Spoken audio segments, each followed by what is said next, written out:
আসসালামু আলাইকুম বন্ধুরা, তোমরা সবাই কেমন আছো? আবারও চলে এসেছি নতুন একটা ভিডিও নিয়ে। আজকে ভিডিওটা হচ্ছে পুঁই শাকের রেসিপি। আজকে কচু দিয়ে পুঁই শাক রান্না করব।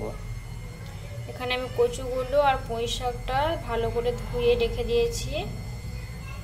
এটাকে আমি আবার সেদ্ধ করে নেব। পরিমাণ মতো লবণ, হলুদ আর জল দিয়ে এটাকে সেদ্ধ করে নেব। এটা আমার ছাদ বাগান থেকে যে গাছটা আছে পুঁই শাকের, ওখান থেকে পাতাগুলো আমি নিয়েছি। আমি শুধু পাতা নিয়েছি, কেউ চাইলে ডগাও নিতে পারো কিংবা ডাঁড়াও নিতে পারো। আমার শাকটা সেদ্ধ হয়ে গেছে। এবার আমি শুকনো লঙ্কা আর রসুনের ফোড়ন দিয়ে দেব তেলে। এটা ভালো করে লাল করে নেব। রসুনগুলো লাল হয়ে গেলে আমি এবার আদা রসুন বাটা দিয়ে দেব একটু। আদা রসুনটা তোমরা চাইলে দিতেও পারো, না দিতেও পারো। আমাকে ভালো লাগে তাই আমি এটা দিই। তারপর আদা রসুনটা একটু ভালো করে লাল করে নেব।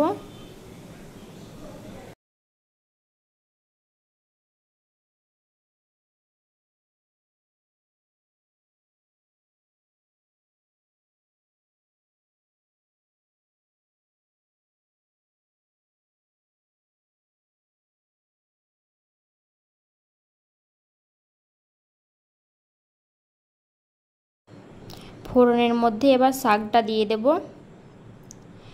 তারপর একটু চিনি আর একটু ধনে জিরের গুঁড়ো দিয়ে দেব।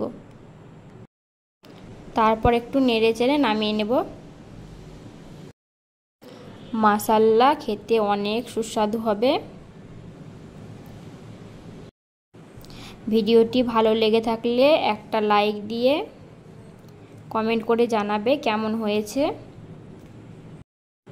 আর নতুন বন্ধু হও যদি, তাহলে একটু সাবস্ক্রাইব করে পাশে থেকো। ভিডিওটা না টেনে পুরো দেখার চেষ্টা করবে, ইনশাআল্লাহ খুব ভালো লাগবে সবার।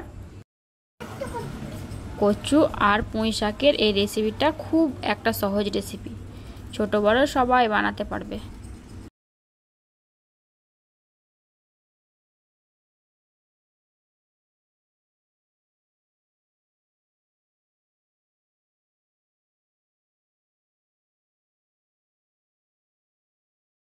আজকের ভিডিওটা এই পর্যন্তই। দেখা হচ্ছে পরের একটা ভিডিওতে। আল্লাহ হাফেজ।